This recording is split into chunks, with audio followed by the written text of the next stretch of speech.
दोस्तों, हिंदू धर्म में यह मान्यता है कि व्यक्ति को 84 लाख योनियों में भटकने के बाद मनुष्य जीवन प्राप्त होता है। पर क्या आपको पता है कि क्या है यह 84 लाख योनियां और कब जाकर मिलता है मनुष्य जीवन? हिंदू धर्म ग्रंथों, वेदों और पुराणों में सभी योनियों के बारे में विस्तार से बताया गया है। 84 लाख योनियां अर्थात सृष्टि में पाए जाने वाले विभिन्न प्रकार के जीव जंतु। इन्हें दो भागों में बांटा गया है, जिनमें पहला योनिज और दूसरा आयोजित है।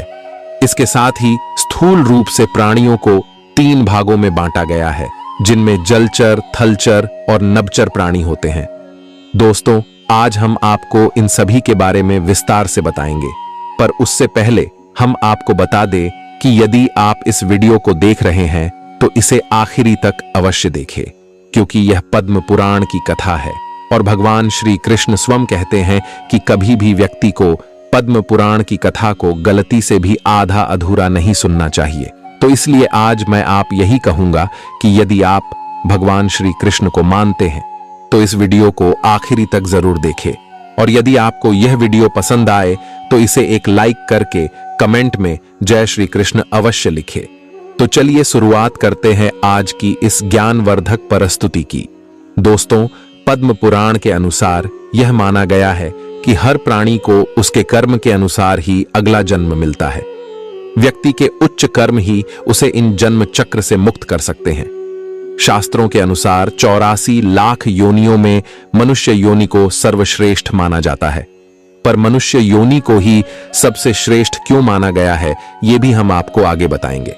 पर उससे पहले हम आपको बता दें कि पद्म पुराण के एक श्लोक में 84 लाख योनियों का वर्णन मिलता है, जिसके अनुसार 9 लाख योनियां जल में रहने वाले जीवों जंतुओं की हैं, 10 लाख योनियां आकाश में उड़ने वाले पक्षियों की हैं, 30 लाख योनियां धरती पर रहने वाले जीवों जंतुओं की हैं, 11 लाख योनियां कीड़े मकोड़ों की हैं, 20 लाख योनियां पेड़ पौधों की हैं, बाकी 4 लाख योनियां मनुष्य की हैं, यानी कि कुल मिलाकर 84 लाख योनियां हैं। पर दोस्तों, आपको बता दें कि ऐसा कहीं नहीं बताया गया है कि मनुष्य को दोबारा मनुष्य जीवन नहीं मिलता, या फिर 84 लाख योनियों के बाद ही वापस मनुष्य जीवन मिलता है। यह तो केवल और केवल हमारे कर्मों पर निर्भर करता है। अगर मनुष्य अच्छे कर्म करता है तो उसे स्वर्ग मिलता है, और स्वर्ग का रास्ता मोक्ष की ओर जाता है। अगर मनुष्य बुरे कर्म करता है तो उसे नरक मिलता है, और उसके बाद कर्मानुसार अलग अलग योनियों में जन्म मिलता है। दोस्तों, आचार्य चाणक्य ने भी अपने एक श्लोक में कहा है, नष्ट हुआ धन फिर से प्राप्त हो सकता है, बिछड़ा हुआ मित्र फिर से मिल सकता है, लेकिन मनुष्य जीवन एक बार नष्ट होने पर फिर से नहीं मिल सकता। मनुष्य जन्म बेहद दुर्लभ है। इसके अलावा रामचरितमानस में भी मनुष्य जीवन की महत्वता को दर्शाया गया है। परंतु क्या आपने कभी सोचा है कि मनुष्य जीवन इतना दुर्लभ क्यों है? तो आइए हम आपको बताते हैं। तो दोस्तों, ऐसा इसलिए क्योंकि 84 लाख योनियों में से केवल मनुष्य के पास ही दिमाग यानी सोच समझकर काम करने की क्षमता है। उसे अच्छे बुरे की समझ है। वह पाप पुण्य में भेद कर सकता है। वह धर्म अधर्म को जानता है।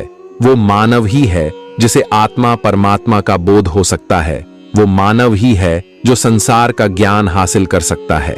अब यदि आप अपने बुरे कर्मों से मनुष्य जीवन को खो देते हैं तो आपको अन्य योनि में जन्म लेना पड़ता है, ऐसी योनि जिसमें सोचने समझने की समझ ही नहीं है। लिहाजा आप योनियों के कालचक्र में फंसते चले जाते हैं। इसलिए ऐसा कहा जाता है कि 84 लाख योनियों को पार करने के बाद ही आत्मा को मनुष्य योनि मिलती है, और यही है आत्मा के 84 लाख योनियों से गुजारने का राज।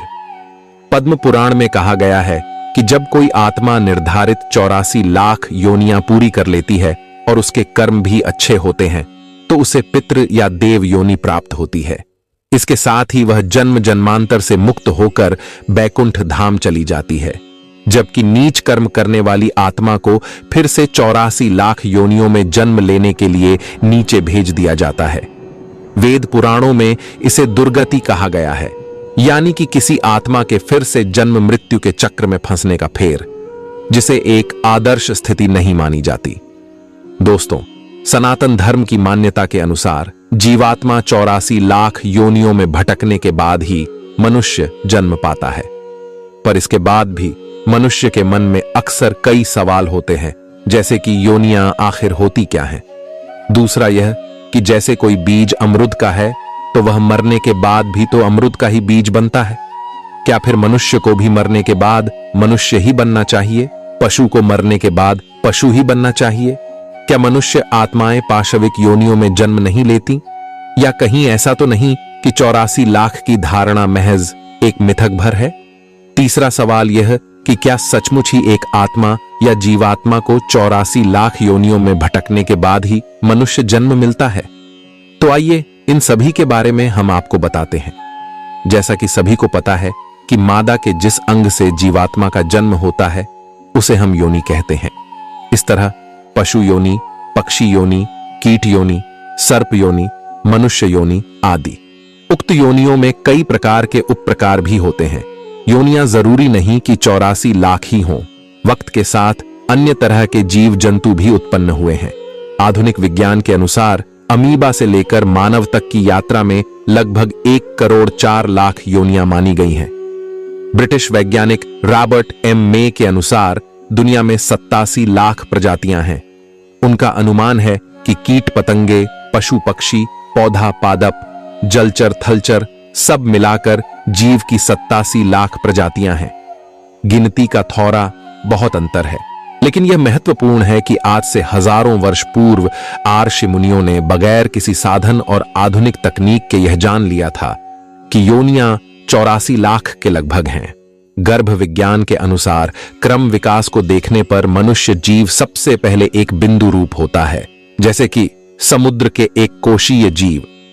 वही एक कोशीय जीव बाद में बहुकोशीय जीवों में परिवर्तित होकर क्रम विकास के तहत मनुष्य शरीर धारण करते हैं। स्त्री के गर्भावस्था का अध्ययन करने वालों के अनुसार जंतुरूप जीव ही स्वेदज, जरायुज, अंडज और उद्भिज जीवों में परिवर्तित होकर मनुष्य रूप धारण करते हैं। मनुष्य योनि में सामान्यतः जीव 9 माह और 9 दिनों के विकास के बाद जन्म लेने वाला बालक गर्भावस्था में उन सभी शरीर के आकार को धारण करता है जो इस सृष्टि में पाए जाते हैं। गर्भ में बालक बिंदु रूप से शुरू होकर अंत में मनुष्य का बालक बन जाता है, अर्थात वह 83 प्रकार से खुद को बदलता है। बच्चा जब जन्म लेता है तो पहले वह पीठ के बल पड़ा रहता है, अर्थात किसी पृष्ठवंशीय जंतु की तरह। बाद में वह छाती के बल सोता है। फिर वह अपनी गर्दन वैसे ही ऊपर उठाता है जैसे कोई सर्प या सरीसृप जीव उठाता है। तब वह धीरे धीरे रेंगना शुरू करता है। फिर चौपायों की तरह घुटने के बल चलने लगता है। अंत में वह संतुलन बनाते हुए मनुष्य की तरह चलता है। भय, आक्रामकता, चिल्लाना, अपने नाखूनों से खरोंचना, ईर्ष्या, क्रोध, रोना, चीखना आदि क्रियाएं सभी पशुओं की हैं जो मनुष्य में स्वतः ही विद्यमान रहती हैं। यह सब उसे क्रम विकास में प्राप्त होता है।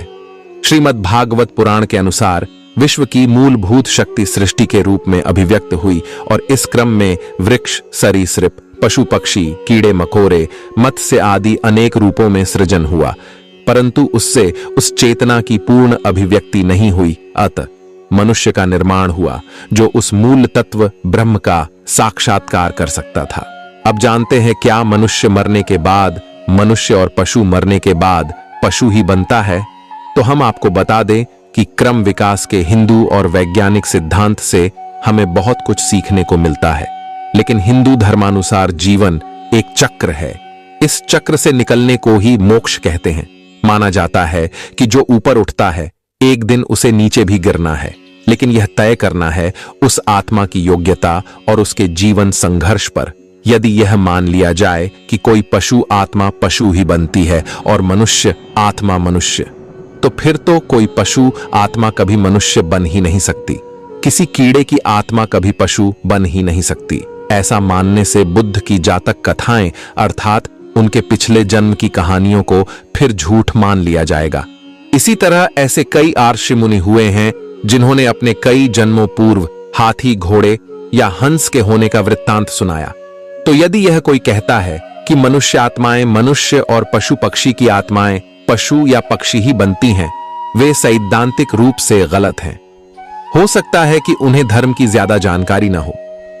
दोस्तों, दरअसल उक्त प्रश्न के उत्तर को समझने के लिए हमें कर्म भाव, सुख दुख और विचारों पर आधारित गतियों को समझना होगा। सामान्य तौर पर 3 तरह की गतियां होती हैं: ऊर्ध्व गति, स्थिर गति और अधोगति। दोस्तों, प्रत्येक जीव की ये 3 तरह की गतियां होती हैं। यदि कोई मनुष्यात्मा मरकर ऊर्ध्व गति को प्राप्त होती है तो वह देवलोक को गमन करती है। स्थिर गति का अर्थ है कि वह फिर से मनुष्य बनकर वह सब कार्य फिर से करेगा जो कि वह कर चुका है। अधोगति का अर्थ है कि अब वह संभवतः मनुष्य योनि से नीचे गिरकर किसी पशु योनि में जाएगा, या यदि उसकी गिरावट और भी अधिक है तो वह उससे भी नीचे की योनि में जा सकता है। अर्थात नीचे गिरने के बाद कहां जाकर वह अटकेगा, कुछ कह नहीं सकते। आसमान से गिरे और लटके खजूर पर आकर ऐसा भी उसके साथ हो सकता है। इसीलिए कहते हैं कि मनुष्य योनि बड़ी दुर्लभ है और इसे जरा संभाल कर ही रखें, कम से कम स्थिर गति में रहें। दोस्तों, 84 लाख योनियां अलग अलग पुराणों में अलग अलग बताई गई हैं, लेकिन है सभी एक ही। अनेक आचार्यों ने इन 84 लाख योनियों को 2 भागों में बांटा है। पहला योनिज तथा दूसरा आयोनिज, अर्थात 2 जीवों के संयोग से उत्पन्न प्राणी योनिज कहे गए, और जो अपने आप ही अमीबा की तरह विकसित होते हैं उन्हें आयोनिज कहा गया। आपको बता दे कि जब भी कोई मनुष्य मरता है और आत्मा शरीर को त्याग कर उत्तर कार्यों के बाद यात्रा प्रारंभ करती है तो उसे उपरोक्त 3 मार्ग मिलते हैं। उसके कर्मों के अनुसार उसे कोई एक मार्ग यात्रा के लिए प्राप्त हो जाता है। दोस्तों, इस वीडियो में इतना ही। यदि आपको यह जानकारी पसंद आई हो तो इसे एक लाइक अवश्य करें। साथ ही ऐसी ही ज्ञानवर्धक जानकारी के लिए हमारे इस चैनल को सब्सक्राइब अवश्य कर लें। धन्यवाद।